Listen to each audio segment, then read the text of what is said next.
ராஜாவின் உதடுகள். ராஜாவின் உதடுகளில் திவ்ய வாக்கு பிறக்கும். நியாயத்தில் அவன் வாய் தவறாது. தேசத்தில் உள்ள ராஜாக்களும் நியாயாதிபதிகளும் ஞானமுள்ளவர்களாய் இருக்க வேண்டும். அவர்களுக்கு தேவனுடைய சத்தியம் போதிக்கப்பட்டிருக்க வேண்டும். அவர்கள் கர்த்தருக்கு பயந்து நீதியாய் ஆளுகை செய்ய வேண்டும். ராஜாக்களும் பிரபுக்களும் தேவனை மகிமைப்படுத்த வேண்டும். தேவனிடத்திலிருந்து ஆலோசனைகளை பெற்றுக்கொள்ள வேண்டும். கர்த்தர் கொடுக்கிற ஞானத்தினாலும் நீதியினாலும் ஆளுகை செய்ய வேண்டும். ராஜாக்களும் பிரபுக்களும் கர்த்தரிடத்தில் ஜெபம் பண்ணும்போது கர்த்தர் அவர்களுக்கு ஞானத்தையும் கிருபையையும் கொடுத்து அவர்களை ஆசீர்வதிக்கிறார்.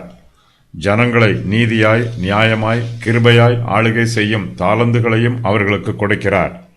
கர்த்தருடைய கிருபையை பெற்றுக்கொள்கிற ராஜாக்கள் ஜனங்களுடைய நன்மைகளை விசாரிப்பார்கள். ஜனங்களிடத்தில் அன்போடு பேசுவார்கள். வழக்குகளை நியாயமாய் விசாரித்து நீதியான தீர்ப்புகளை கொடுப்பார்கள். ராஜாவின் உதடுகளில் திவ்ய வாக்கு பிறக்கும். ராஜாவின் வாய் நியாயத்தில் தவறாது.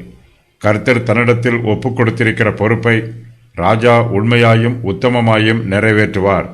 தான் ராஜாவாக இருந்தாலும் தேவனாகிய கர்த்தர் தனக்கு மேல் ராஜாதி ராஜாவாக இருக்கிறார் என்பதை அங்கீகரித்து கர்த்தருக்கு பயந்து நீதியாய் ஆளுகை செய்வார்.